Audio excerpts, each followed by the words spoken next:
नमस्कार। दिन भर की हर खबर से आपको करने खबरदार, मैं हूं श्वेता सिंह। सबसे पहले खबरदार में खबरों को जरा खबरदार के ही लेंस से देख लेते हैं और आपको बताते हैं कि आज हम आपको क्या क्या दिखाने वाले हैं। आपने आम तौर पर देखा होगा कि दो देशों के बीच इस तरह की चीज होती है कि एक देश कहे कि हमारे नागरिकों को हम एडवाइजरी जारी करते हैं कि आप दूसरे देश घूमने न जाएं, लेकिन इस तरह की एडवाइजरी में सावधानी बरतने, सुरक्षित रहने की सलाह होती है। लेकिन आपने कभी ये नहीं सोचा होगा कि भारत का ही एक राज्य अपने लोगों को एडवाइजरी जारी करके कहेगा कि वो दूसरे पड़ोसी राज्य में न जाएं। असम और मिजोरम के बीच का तनाव दो दुश्मन देशों के तनाव जैसा हो गया है। इस तनाव पर आज तक की नई ग्राउंड रिपोर्ट थोड़ी देर में आपके सामने होगी। जम्मू कश्मीर की सीमा में एक बार फिर पाकिस्तान के संदिग्ध ड्रोन देखे गए। ऐसी घटनाएं लगातार बढ़ने से सुरक्षा एजेंसियों की चुनौतियां बढ़ गई हैं। ऐसे खुफिया इनपुट्स भी मिले हैं कि जैश ए मोहम्मद और लश्कर तैयबा जम्मू के मंदिरों को निशाना बना सकते हैं। अनुच्छेद 370 के खात्मे की तारीख 5 अगस्त और स्वतंत्रता दिवस आतंकियों के टेरर प्लान में शामिल है। इस खतरे से आपको खबरदार करेंगे। इसके बाद तिब्बतियों को भारत से भिड़ाने वाले चाइनीज गेम प्लान को डिकोड करेंगे। चीनी सेना को हर तिब्बती परिवार से एक सैनिक चाहिए और इनकी तैनाती एलएसी पर होगी। तिब्बती युवाओं का स्वामी भक्ति टेस्ट लिया जा रहा है। आज का ट्रेंडिंग वीडियो हिमाचल प्रदेश के सिरमौर का है, जहां ऐसा भयानक भूस्खलन हुआ कि पहाड़ में दरार पड़ गई और चट्टानें टूट टूट कर गिरने लगी। नेशनल हाईवे 707 का एक हिस्सा खाई में समा गया। जो लोग इन इलाकों में यात्रा कर रहे हैं या वहां जाने का प्लान बना रहे हैं, उन्हें ज्यादा खबरदार रहने की जरूरत है। और शुरुआत में ही आपको एक्स्ट्रा खबरदार कर देते हैं। भारत की बेटियां देश की मेडल वाली उम्मीदों को नई उड़ान दे रही हैं। टोक्यो ओलंपिक में आज का दिन भारत के लिए दो अच्छी खबरें लाया। महिला मुक्केबाज लवलीना बोरगोहेन ने महिलाओं की 69 किलोग्राम वेट कैटेगरी के सेमीफाइनल में जगह बना ली है। इसके साथ ही भारत का एक और मेडल पक्का हो गया है। बैडमिंटन में पीवी सिंधु ने सेमीफाइनल में जगह बनाई है। अब वो मेडल से सिर्फ एक मैच दूर है, जबकि मीराबाई चानू पहले ही वेट लिफ्टिंग में सिल्वर मेडल जीत चुकी है। सीबीएसई बोर्ड के 12वीं के रिजल्ट आज आ गए और इस बार 99.37% यानी लगभग सारे के सारे स्टूडेंट्स पास हो गए हैं। ये अब तक का सर्वश्रेष्ठ पास प्रतिशत है। 0.47% स्टूडेंट ऐसे हैं जिनकी कंपार्टमेंट आई है और बाकी के स्टूडेंट्स का रिजल्ट 5 अगस्त को आएगा। इस बार 99.67% छात्राएं पास हो गई हैं, जबकि 99.13% छात्र पास हुए हैं। यानी जरा सा फर्क है, लेकिन लड़कियां आगे। और खबरदार में सबसे पहले हम आपको असम मिजोरम बॉर्डर पर लिए चलते हैं, क्योंकि तमाम कोशिशें करके देख ली गई हैं, लेकिन उसके बावजूद तनाव वहां पर नजर आ रहा है। 26 जुलाई को जिसकी शुरुआत हुई थी, उसका अंत होता हुआ नजर नहीं आ रहा और ये थोड़ा सा और मुश्किल और पेचीदा हो गया है जब से असम ने अपने नागरिकों के लिए एडवाइजरी जारी कर दी। इसमें कहा गया है कि मौजूदा हालात को देखते हुए असम के नागरिकों को मिजोरम की यात्रा नहीं करने की सलाह दी जाती है। इसके अलावा असम सरकार ने मिजोरम में काम करने वाले असम के लोगों से अत्यंत सावधानी बरतने को कहा है। एडवाइजरी में कहा गया है कि 26 जुलाई की घटना के बाद भी मिजोरम के छात्र और युवा संगठन असम के लोगों के खिलाफ भड़काऊ बयान दे रहे हैं।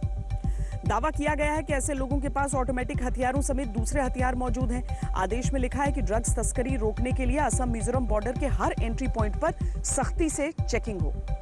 असम की ये ट्रैवल एडवाइजरी किसी भी राज्य सरकार द्वारा जारी की गई अपनी तरह की शायद पहली एडवाइजरी है। ये बताती है कि असम और मिजोरम के बीच सीमा विवाद का पानी अब सर के ऊपर से गुजर रहा है। आज तक की टीम ने जब असम मिजोरम बॉर्डर का दौरा किया तो इस एडवाइजरी का असर वहां साफ दिखाई दे रहा है। 26 जुलाई को असम मिजोरम बॉर्डर पर जो खूनी संघर्ष हुआ था, उसके निशान अभी भी जिंदा हैं।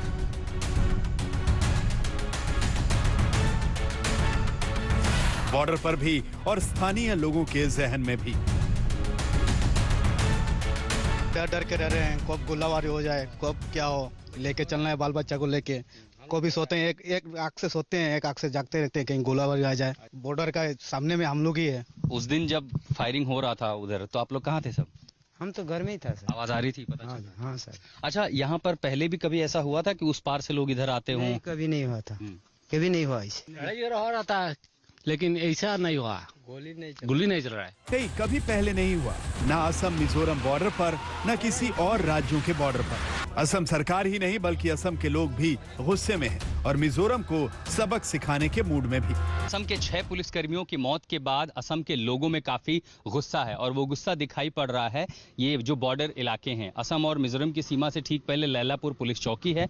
यहाँ बैरिकेड तो पुलिस द्वारा लगाए गए हैं, आगे जाने की अनुमति किसी को नहीं है, लेकिन गुस्से में लोगों ने भी यहाँ पर ब्लॉकेड लगा दिया है। ये मिजोरम नंबर की गाड़ियां हैं जिनको अब यहां से आगे जाने की अनुमति नहीं दी जा रही है।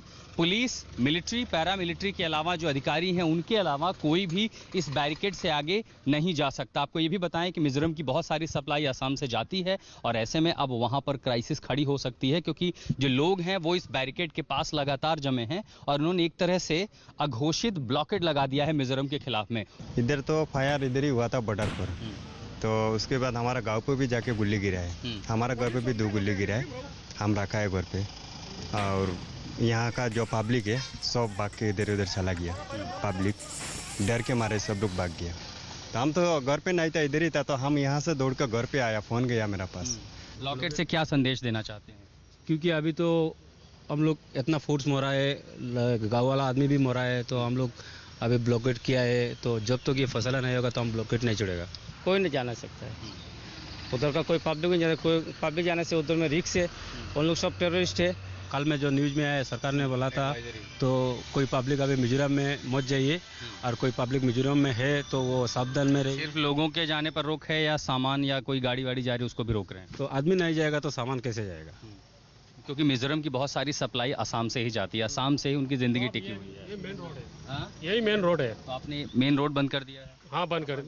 कब तक रहेगा ये ब्लॉक? ये जब तक हम लोग का बॉर्डर क्लियर नहीं होगा, हमारा फौज यहाँ नहीं बैठेगा, तब तक हम लोग यहाँ ब्लॉक रहेगा, चलाते रहेगा हम लोग, ऐसे ही चलाते रहेगा। ब्लॉकेट से संदेश क्या देना चाहते हैं? हम लोग यही चाहते हैं कि हम लोग का बॉर्डर क्लियर होना चाहिए, बस हम लोग इतना ही चाहिए।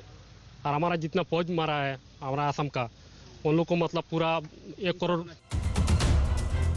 26 जुलाई की घटना के बाद लैलापुर बॉर्डर पर दोनों तरफ अर्धसैनिक बलों की तैनाती है। चप्पे चप्पे पर जवान नजर रखे हुए हैं।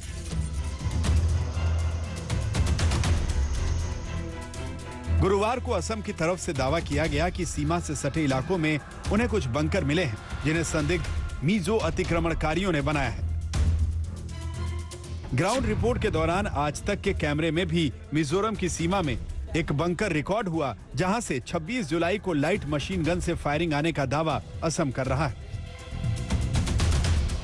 हम इस समय असम मिजोरम की सीमा पर हैं। मेरे ठीक पीछे वो इलाका है जहां 26 जुलाई को वो खूनी झड़प या यूं कहें कि ऐसी गोलीबारी जिसमें 6 पुलिस वाले मारे गए। ठीक पीछे लगभग 500 मीटर पर वो केंद्र है जहां पर ये सारी घटना हुई और उसको ठीक ऊपर आप जो बंकर देख पा रहे हैं वो मिजोरम अथॉरिटीज की ओर से। और ये जैसा कि पुलिस वालों ने अपने बयान में कहा कि ऊंचाई वाले इलाकों से LMG फायर की गई थी, जिसके बाद 32 मिनट तक लगातार गोलीबारी होती रही जिसमें 6 पुलिस वालों की जान चली गई। अब उसके बाद हालात पर काबू पाने के लिए केंद्र सरकार ने मध्यस्थता की, दोनों राज्यों से बातचीत की है और पर CRP लगा दी गई है। तो CRPF 500 मीटर 700 मीटर आगे का जो इलाका शुरू होता है वहां पर तैनात है। इसके आगे किसी को जाने की अनुमति नहीं है। असम सरकार की एडवाइजरी का असर असम मिजोरम बॉर्डर पर हर चेक पोस्ट पर साफ देखा जा सकता है। यहां बड़ी संख्या में पुलिस फोर्स तैनात है और मिजोरम की तरफ से आने वाली हर गाड़ी की सघन चेकिंग की जा रही है। असम सरकार की ओर से एडवाइजरी और आदेश जारी किया गया है, सीमा पर जितनी भी गाड़ियां असम राज्य में प्रवेश करेंगी उनकी सघन चेकिंग होगी। और ये उस अभियान का हिस्सा है जिसमें हेमंता बिश्वा शर्मा की सरकार ड्रग्स ट्रैफिकिंग पर बहुत जबरदस्त कार्रवाई करने के मूड में है। सरकार की ओर से यहां तक कहा गया कि शायद ये हिंसक झड़प उसी का नतीजा है जो भयानक कार्रवाई असम सरकार की ओर से ड्रग्स माफिया की ओर की गई है। हम मिजोरम सीमा से लगभग 8 किलोमीटर आगे इस चेक पोस्ट पर हैं और यहाँ जो बंदोबस्त आप देख पा रहे हैं ये उसी आदेश के बाद हुआ है। जितनी भी गाड़ियां, यानी ये जो रास्ता आप देख पा रहे हैं ये असम से आने वाली हैं और ठीक मेरी दाईं तरफ ये जो रास्ता है वो मिजोरम से आता है। यानी मिजोरम से जो भी गाड़ियां अब असम में प्रवेश करेंगी उनकी यहाँ पर तलाशी ली जा रही है। असम मिजोरम बॉर्डर पर तनाव भरे माहौल की ग्राउंड रिपोर्टिंग के दौरान रास्ते में पुलिस चेकिंग और सुरक्षा घेरों से निकलती हुई आज तक की टीम उस लैलापुर गांव में पहुंची जहां 26 जुलाई की हिंसक घटना के बाद कई परिवार गांव छोड़कर जा चुके हैं। और बाकी लोग डर के साए में जी रहे हैं। हम इस समय लैलापुर गांव में हैं और जब आप मिजोरम से असम की सीमा में प्रवेश करते हैं तो ये पहला गांव है। असम से आप मिजोरम जाएंगे तो ये आखिरी गांव है। और लैलापुर के इन गांव के लोगों ने सब कुछ अपनी आंखों से देखा, गोलियों की आवाज तक सुनी। चंचल गोस्वामी जैसे ये 12 परिवार हैं जो इस गांव में रहते हैं। चंचल, जब गोलीबारी हो रही थी उस समय आप लोगों ने क्या किया? उसके बाद इसके बाद तो भागा हूँ। यहाँ तक गोली आया, क्या बोलते हैं, यहाँ गोली आया। मैं इधर गाय देख रहा था, मेरा ऊपर से जब गोली गया तो मैं भाग के इधर आया। इधर आके मैं फैमिली बोला गोली आ रहा है, भागो। यहाँ से भागा हूँ। सब भाग गए? हाँ, सब भागा हूँ नीचे तरफ। गोली किस लिए इधर आ रहा है, LNG का गोली इधर आ रहा था, इसलिए डर के मारे भागा हूँ। क्या करें? फिर वापस कब आए आप लोग? रात को आए, जंगल में था, उधर जंगल से रात को आया 8 बजे करीब। लोगों से बात करने के बाद एक बात समझ में आती है, वो ये कि असम मिजोरम बॉर्डर के गांव में लोग उसी तरह दहशत में हैं जिस तरह जम्मू कश्मीर में भारत पाकिस्तान बॉर्डर से सटे गांवों के लोग रहते हैं। कभी मारपीट, किसी तरह का लड़ाई झगड़ा? लड़ाई हो रहा है लेकिन ऐसा नहीं हुआ, गोली नहीं चल रहा है। पहले जो झगड़ा होता था वो कैसा होता था? ऐसा ही हो रहा है। मैं पब्लिक के पास ऐसे ही झगड़ा होता था, लेकिन ऐसा मैंने गोली नहीं चल रहा था। झगड़ा किस बात को लेके होता था? वही बॉर्डर के लिए। अच्छा, वहाँ कौन आता था बॉर्डर पे? वही वो तो मिजोरम का IR रहता है, पब्लिक आता है। IR का पब्लिक आता है, पब्लिक के साथ में हथियार रहता है, लेकिन हम लोग का असम का कोई हथियार नहीं है पब्लिक का। हम लोग आम आदमी है, कुछ करने का कुछ हम लोग का समझ में नहीं आ रहा है, क्योंकि लेखा पढ़ा भी हम लोग का कम है। अभी उस पार जा पाते हैं आप लोग? जी नहीं, कहाँ नहीं सकेगा। काम धंधा आपका इस पार से होता है या उधर से ज्यादा होता है? कैसे होता है? मिजोरम से। मिजोरम से जी। 26 जुलाई को असम मिजोरम बॉर्डर पर जो लाइन क्रॉस हुई, वैसी घटना पहले कभी नहीं हुई, जिसके बाद से ही दोनों राज्यों के बीच बॉर्डर पर सन्नाटा तो है लेकिन शांति नहीं। असम मिजोरम बॉर्डर पर लैलापुर गांव से आशुतोष मिश्रा, आज तक। अभी चंद दिनों पहले मैं वहीं पर थी, उसी इलाके में थी। इलाके का नाम वरांगटे है, बॉर्डर लैलापुर में पड़ता है। फौज का शूट था, काउंटर इंसर्जेंसी, जंगल वॉरफेयर स्कूल के लिए ये शूट चलता है और बार बार हमें बॉर्डर के आर पार भी आना जाना पड़ता था, लेकिन इस तरह की परिस्थिति कभी नहीं थी। इसीलिए ये चीज़ें हैरान करती हैं कि अचानक एक दिन क्या हुआ कि 26 जुलाई को गोलियां चल गई और असम पुलिस के जवानों को अपनी जान गंवानी पड़ गई। बहरहाल सिर्फ यही टेंशन नहीं है, बल्कि जो तनाव है वो सियासी भी है। दोनों तरफ के जो मुख्यमंत्री हैं, उन दोनों के बीच कई दौर की बातचीत अभी तक हो चुकी है। हम आपको ये समझा दें कि किस तरीके से इतनी बातचीत के बाद भी ये पूरा मामला सुलझता हुआ क्यों नहीं नजर आ रहा है।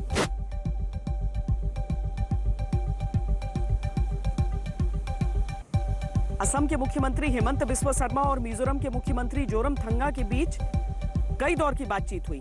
असम सरकार की इस घटना को लेकर मिजो सरकार से 2 मांग है। पहली, मिजोरम सरकार सार्वजनिक माफी मांगे, लेकिन मिजोरम सरकार ने शोक तक नहीं जताया। असम सरकार की दूसरी मांग है असम पुलिस के जवानों पर फायरिंग के जिम्मेदार लोगों पर कार्रवाई की जाए, लेकिन अभी तक मिजोरम सरकार ने इसे लेकर कोई बयान नहीं दिया है। जिस तरह से दोनों राज्य सरकारें अपने अपने स्टैंड पर कायम हैं, उसमें एक नतीजा ये भी निकाला जा रहा है कि बात अब सीमा विवाद से बहुत आगे बढ़ चुकी है। इसका अंदाजा असम सरकार की एडवाइजरी से भी लगता है, जिसमें असम के लोगों को मिजोरम जाने से बचने की हिदायत तो दी है, साथ ही मिजोरम से असम में तस्करी के मुद्दे को भी हाईलाइट किया है। असम सरकार का दावा है कि म्यांमार से मिजोरम के रास्ते असम में ड्रग्स की सप्लाई हो रही है। पिछले 2 महीने में ही मिजोरम सीमा से असम में ड्रग तस्करी के 912 केस रजिस्टर किए गए हैं और 1560 तस्करों को गिरफ्तार किया गया है। असम पुलिस ने मई से अब तक बड़ी मात्रा में ड्रग्स बरामद की हैं, जिसमें 20 किलो से ज्यादा हेरोइन और 15 किलो अफीम की खेप शामिल है। असम के मुख्यमंत्री हेमंत बिस्वा शर्मा इशारा कर चुके हैं कि 26 जुलाई की घटना असम की एंटी ड्रग मुहिम का नतीजा हो सकती है। असम सरकार के कैबिनेट मंत्री अशोक सिंघल ने भी आज तक से खास बातचीत में यह बात मानी और दोनों सरकारों के बीच जारी तनाव को लेकर असम सरकार का पक्ष साफ किया है। देखिए, 916 से ज्यादा केसेस रजिस्टर हुए हैं ड्रग ट्रैफिकिंग के। 1500 से ज्यादा लोग अरेस्ट हुए हैं। 20 केजी से ज्यादा हीरोइन पकड़ी गई है। And this is just a tip on the iceberg. ये एक बहुत बड़ा जो चक्र है इनका, उसका एक छोटा सा हिस्सा है। और 2 महीने के अंदर अगर इतना रिकवरी है, इतने केस रजिस्टर हुए, इतने लोग पकड़े गए हैं, तो ये सारा मामला कितना बड़ा है ये आप सोच सकते हैं। और म्यांमार से मिजोरम के रास्ते ये सारा ड्रग्स आसाम में घुसता है और यहाँ से फिर देश के दूसरे हिस्से में जाता है। क्या हम देश को नशा मुक्त करना चाहते हैं?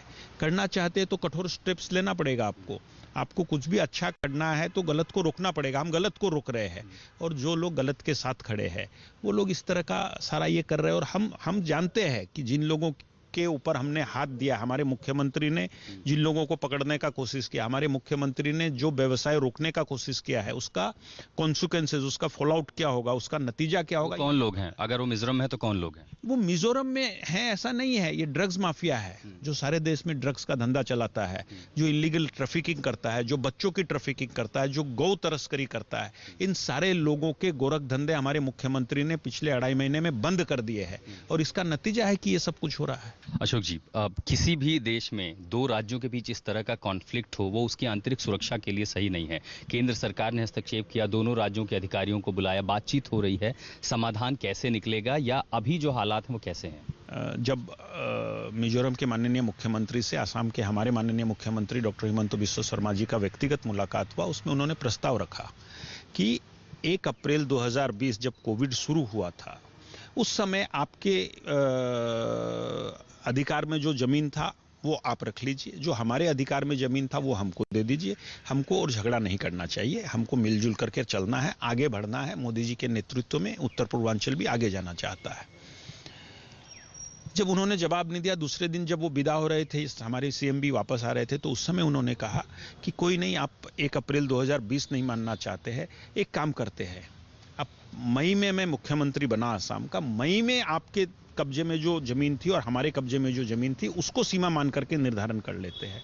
इसका भी उन्होंने जवाब नहीं दिया और वापस आकर के दूसरे दिन हमारे सैनिकों पे गोली मारने, हमारे पुलिसकर्मियों पे गोलीबारी। कह गए कि कोई भी ऐसी चीज नहीं है जिसका समाधान बातचीत के रास्ते से नहीं निकाला जा सकता, लेकिन यहाँ पर असम मिजोरम के बीच बातचीत हो रही है, समाधान कोई निकल नहीं रहा है। अब असम ने यह मन बना लिया है कि वो सुप्रीम कोर्ट सरकार वहां की जाएगी और इसके साथ ही असम पुलिस जो है वो भी एक्शन में आ चुकी है। असम पुलिस की 4 सदस्यों वाली एक टीम दिल्ली पहुंची। ये टीम मिजोरम के राज्यसभा सांसद के वनलवेना की तलाश में दिल्ली आई, जिन्होंने असम मिजोरम बॉर्डर पर फायरिंग के बाद संसद के बाहर असम पुलिस के खिलाफ भड़काऊ बयान दिया था। इसके बाद असम पुलिस ने सांसद के खिलाफ एफआईआर दर्ज की थी। इसी केस में असम पुलिस सांसद को पूछताछ का नोटिस देने के लिए उनके सरकारी आवास पर पहुंची, लेकिन सांसद वहां नहीं मिले, तो असम पुलिस उनके आवास पर नोटिस चिपका कर चली गई। इसमें सांसद को 1 अगस्त 11 बजे असम पुलिस के सामने पूछताछ के लिए हाजिर होने के लिए कहा गया है। असम पुलिस का आरोप है कि बॉर्डर पर हुई हिंसा की साजिश रची गई थी, जिसमें मिजोरम सांसद का हाथ था। असम पुलिस के इस आरोप के बाद सांसद वनलालवेना ने सार्वजनिक तौर पर असम पुलिस को जान से मारने की जो धमकी दी थी वो आपको सुनाते हैं। More than 200 policemen led by IGP enter Mizoram territory. They pass through all these central paramilitary force camps and enter to our police camp. And they push back our policemen from our own post. And after that, our government asked Assam government to leave this post peacefully. However, they don't want to leave our post, and they gave firing. तो वाकई ये 2 राज्यों के बीच सीमा का विवाद है या फिर जो असम के मंत्री कह रहे हैं कि ये ड्रग माफिया से जुड़ा हुआ मामला है, ये सारी चीजें सामने आनी चाहिए। और इस सब के बीच आपको ये भी बता दें कि मिजोरम पुलिस के 6 अधिकारियों से कहा गया, उन्हें समन पेश किया गया है असम पुलिस द्वारा, ताकि वो जांच में सहयोग करें। एक छोटे से ब्रेक के लिए हम यहाँ पर रुक रहे हैं। ब्रेक के बाद जब लौटेंगे तो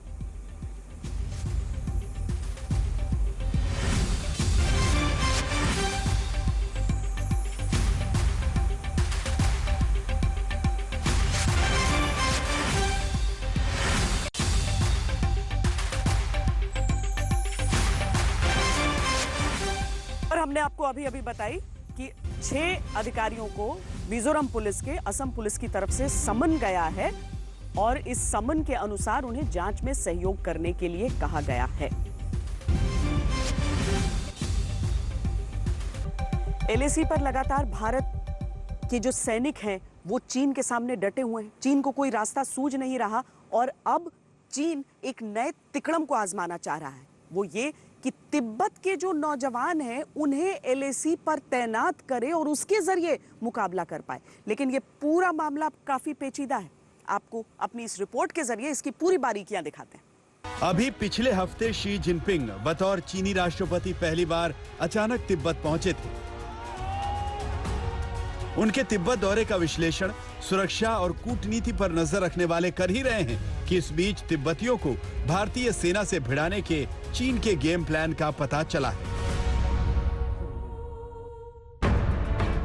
खुफिया सूत्रों के मुताबिक चीन हर एक तिब्बती परिवार के कम से कम एक सदस्य को चीन की पीपुल्स लिबरेशन आर्मी में भर्ती होने का नियम बना सकता है। तिब्बत से भर्ती होने वाले सैनिकों को भारत के साथ लगी सीमा यानी एलएसी पर तैनाती का प्लान है।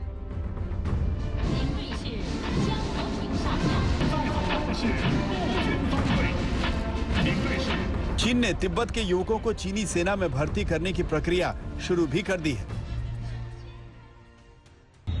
इंच इंच जमीन कब्जा करने की अपनी साजिश के बाद अब चीनी सेना भारत के खिलाफ एक नई रणनीति में जुट गई है।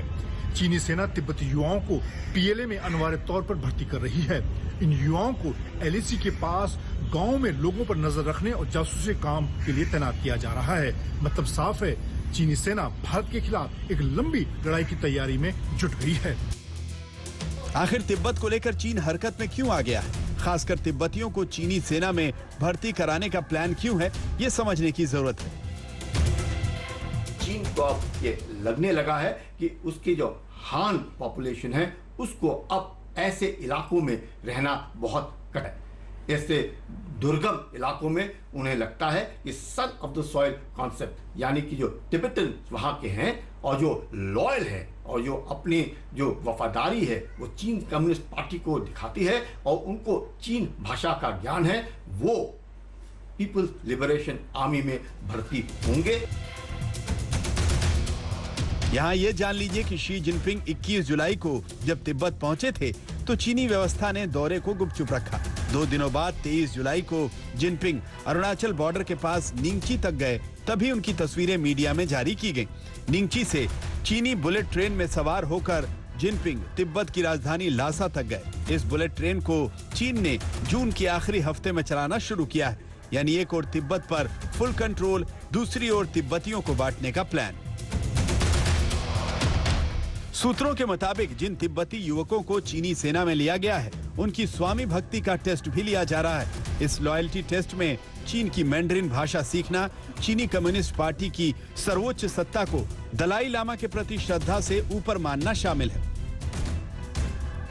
उनका मानना है कि जिस प्रकार से तिब्बत भारतीय सेना में आकर के अपनी शौर्य दिखा रहे हैं, उसी मार्ग पर तिब्बतन जो चीन में रहते हैं वो भी अपना शौर्य दिखाने में शायद वो काबिल हो जाए। उसके लिए चीन उन्हें ट्रेनिंग देने की शुरुआत कर रहा है और माना जाता है कि चीन इस जो पूरी प्रक्रिया में तिब्बतन्स को लेने में बहुत अग्रसर हो रहा है। सूत्रों के मुताबिक तिब्बत के युवकों को भारतीय सेना के सामने खड़ा करने की चीनी प्रक्रिया इस साल जनवरी-फरवरी के बाद शुरू हुई है। दरअसल तब भारतीय सेना की स्पेशल फ्रंटियर में शामिल तिब्बती सैनिकों ने चीनी सेना को पेंगोंग लेक क्षेत्र में धूल चटाई थी। इसी के बाद तिब्बती युवकों को चीनी सेना में शामिल करने का इरादा रखा गया। वैसे तिब्बत को लेकर चीन चाहे जितने हाथ पांव मार ले, लेकिन तिब्बत को लेकर बीते कुछ हफ्तों में हुई अंतर्राष्ट्रीय घटनाएं चीन को परेशान कर सकती हैं। इसी हफ्ते भारत दौरे पर आए अमेरिकी विदेश मंत्री एंटनी ब्लिंकन ने दलाई लामा के 2 प्रतिनिधियों से मुलाकात की थी। इससे पहले 6 जुलाई को बतौर प्रधानमंत्री नरेंद्र मोदी ने पहली बार दलाई लामा के जन्मदिन की बधाई सार्वजनिक तौर पर दी थी। दिल्ली से मंजीत सिंह नेगी के साथ आज तक ब्यूरो। तो चीन ये चाल चलना चाहता है तिब्बती नौजवानों के जरिए, लेकिन तिब्बत खुद अपनी आज़ादी की लड़ाई लड़ रहा है। और भारत में जो SFF है, जिसने चीन को खूब धूल चटाई, इस पूरे गतिरोध के दौरान भी वहां भी तिब्बती आक्रोश के अंश मिलते हैं। इस सब के बीच जो कोर कमांडर्स स्तर की बैठक है भारत और चीन के बीच, उसके 12वें राउंड की बातचीत होनी है मोल्डो में, जो कि चीनी नियंत्रण के क्षेत्र में पड़ता है। पर भारत के लिए सिर्फ चीन एक इकलौता सरदर्द नहीं है, पाकिस्तान दूसरा है। जम्मू कश्मीर में ड्रोन जिस तरीके से बार बार आते हैं, किस तरीके से उनकी साजिश को हम बेनकाब कर रहे हैं, उसी क्रम में समझिए कि एक और ड्रोन एक बार फिर नजर आया है। यही नहीं, जम्मू क्षेत्र में ही 4 संदिग्ध गतिविधियां पकड़ी गई।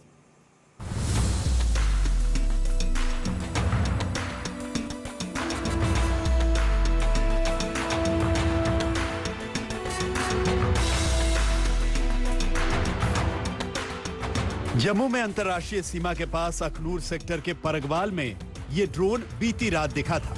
ये ड्रोन कहां से आया, मकसद क्या था, इस ड्रोन के जरिए कौन सी गतिविधि की गई, इसकी पुख्ता जानकारी तो अभी नहीं लग पाई है। लेकिन बीते कुछ हफ्तों से जम्मू में जारी संदिग्ध ड्रोन्स दिखने की कई घटनाओं ने सुरक्षा एजेंसियों के सामने चुनौतियां बढ़ा दी हैं। इस समय हम मौजूद हैं भारत पाकिस्तान अंतर्राष्ट्रीय सीमा के पास अखनूर सेक्टर के परगवाल इलाके में, और मेरे पीछे जो आप ये कांटेदार तार देख रहे हैं, ये 0 लाइन है। मेरे कैमरा पर्सन आपको इस समय अंतर्राष्ट्रीय सीमा की जो है तस्वीरें दिखा रहे हैं। आप यहाँ पर सीमा सुरक्षा बल की चौकियों को भी देख सकते हैं। और इसी इलाके में, परगवाल इलाके में ही कल देर रात जो है एक ड्रोन की हरकत जो है वो देखी गई। ये जो ड्रोन है यहाँ के स्थानीय लोगों ने देखा और उसके बाद उन्होंने तुरंत जो है सुरक्षा बलों को जो है इसकी सूचना दी, और उसके बाद यहाँ पर एक गहन तलाशी अभियान चलाया गया जो कि सुबह तक चला। वो काफ़ी लोगों ने जब मैं मौके पर गया तो पूरा सर्च किया तो काफ़ी लोगों ने बताया कि बलवाल बर्थ और बलवाल मोलू तक वो आया है और काफ़ी हाइट पर था और वो वापस चला गया। तो सर्च ऑपरेशन तकरीबन रात के 12 बजे तक चला और सुबह 5 बजे से 8:30 बजे तक ये सर्च ऑपरेशन जारी रहा, और इसमें कोई भी ऐसा कोई सस्पिशियस आइटम बरामद ना हुई है। बीती रात जम्मू डिवीजन में 8:30 बजे से लेकर 9:30 बजे के बीच ड्रोन देखे जाने की 4 घटनाएं हुई हैं। पहला तो जम्मू के अखनूर का परगवाल है जहां ड्रोन दिखा, दूसरा सांबा के गगवाल में पुलिस थाना और ITBP कैंप के पास, तीसरा सांबा के बाड़ी ब्राह्मणा में सेना के कैंप के पास, और चौथा सांबा में ही अंतर्राष्ट्रीय सीमा के पास। इस ड्रोन को देखे जाने के बाद BSF ने उस पर फायरिंग भी की। मैं एज रूटीन डेली अपना सांदी रोड पे रनिंग करने जाते हैं, तो हम रनिंग करने गए थे तो वापिस आ रहे थे, तो आते समय हमें एक लाइट स्पॉट हुई। तो वो लाइट हरी, ब्लू और वाइट कलर की लाइट स्पॉट की। हमने सोचा कि हेलीकॉप्टर है, बट हेलीकॉप्टर की तो आवाज़ होती है। हमने वहाँ पे खड़े होकर लाइट देखने लगे, तो हमने नॉलेज में तो था कि सतवारी एयरपोर्ट पे हमला हुआ है। तो हमने इतनी देर लाइट को ध्यान से देखा, जब कंफर्म किया कि हेलीकॉप्टर नहीं है तो हमें लगा ड्रोन है। हमने उसकी वीडियो बना ली कि ड्रोन है ये। वो ड्रोन उड़ता हुआ सीधा हीरानगर की साइड जा रहा, सांबा से आ रहा था और हीरानगर की साइड जा रहा, और बीच में 2-2 मिनट के लिए वो रुक रहा था, 2-2 मिनट के लिए रुक रहा था। तो हमने जैसे हमें कंफर्म किया कि ड्रोन है, हमने उसी वक्त मौके पे अपने कंसर्न पुलिस स्टेशन गगवाल को फ़ोन कर दिया। जून के आखिरी हफ्ते में जम्मू कश्मीर एयरफोर्स स्टेशन पर ड्रोन से ब्लास्ट की घटना के बाद से ड्रोन गतिविधियों में लगातार इजाफा देखा गया। संदिग्ध ड्रोन की गतिविधियों के बीच सुरक्षा एजेंसियों का अलर्ट सुरक्षा की चुनौती बढ़ाता है। खुफिया इनपुट्स के मुताबिक जैश-ए-मोहम्मद और लश्कर-ए-तैयबा जम्मू के कई मंदिरों को निशाना बना सकते हैं। आर्टिकल 370 के खात्मे की तारीख 5 अगस्त और स्वतंत्रता दिवस की तारीख 15 अगस्त आतंकियों के टेरर प्लान में शामिल हो सकता है। जो लगातार इंफॉर्मेशन आ रही है, चाहे वो ड्रोन के ऊपर हो या फिर आईडी ड्रॉपिंग, जो कि हाल ही में एक ट्रेंड देखा गया है, और सीधा जो निशाना है वो जम्मू सिटी को किया गया है, और खास तौर पे रघुनाथ मंदिर है और कई ऐसे बड़े मंदिर को आतंकी अपना निशाना बना सकते हैं। आपको बताते हैं 2 जहां पे एब्लिकेशन ऑफ आर्टिकल 370 के 2 साल होने वाले हैं, और इंडिपेंडेंस डे जो कि अगस्त 15 को पड़ता है। ये 2 अहम डेट्स हैं जहां पर आतंकी जम्मू शहर को अपना निशाना बना सकते हैं। बॉर्डर पार से ड्रोन के जरिए भारत में आईईडी भेजने की 3 घटनाएं खास तौर पर खुफिया एजेंसियों को चौकन्ना करती है। आईईडी भेजने का पहला प्रयास फरवरी में हुआ।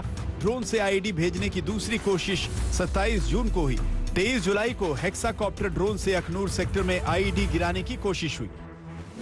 ड्रोन की ये गतिविधियां और जम्मू के मंदिरों को निशाना बनाने का अलर्ट इस ओर इशारा करता है कि आतंकियों के प्लान में सांप्रदायिक तनाव को बढ़ाने का पुराना मंसूबा शामिल हो सकता है। होती रहती बीच बीच में ऐसी गतिविधियां, और पहले भी यहाँ पर हुआ है, रघुनाथ मंदिर पे हुआ पास्ट में। उसके बाद भी कभी कभी ऐसी बातें आती हैं कि जो वाइटल इंस्टॉलेशंस के अलावा रिलीजियस प्लेसेस भी उनके टारगेट पे रहती हैं।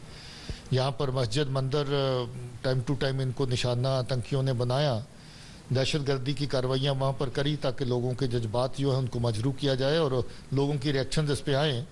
इस तरह की कार्रवाइयों की प्लानिंग रहती है, मगर हमारी पुलिस फोर्स और बाकी एजेंसीज मिलकर काम कर रही हैं और हमें कामयाबी मिली है। आर्टिकल 370 के खात्मे के बाद से जम्मू कश्मीर में आतंक को बड़ी चोट पहुंची है, लेकिन अभी पाकिस्तान में बैठे आतंकियों की कोशिशें बंद नहीं हुई हैं। दिल्ली से कमलजीत संधू और जम्मू से सुनील जी भट्ट के साथ आज तक ब्यूरो।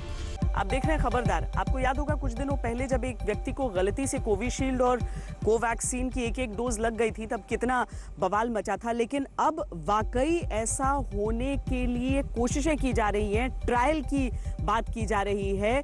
दरअसल वेल्लोर स्थित क्रिश्चियन मेडिकल कॉलेज जो है उसने एसईसी से इसका आवेदन दिया और वो चाहता है कि इस तरह की चीज कोशिश की जाए, क्योंकि जो नए नए वेरिएंट्स आ रहे हैं उसने वैक्सीन के मुश्किल कर दिया है। तो क्या 2 अलग अलग डोजेस से मुकाबला बेहतर किया जा सकता है? खबरदार में आज के लिए इतना ही। देश और दुनिया की बाकी खबरों के लिए आप देखते रहिए आज तक।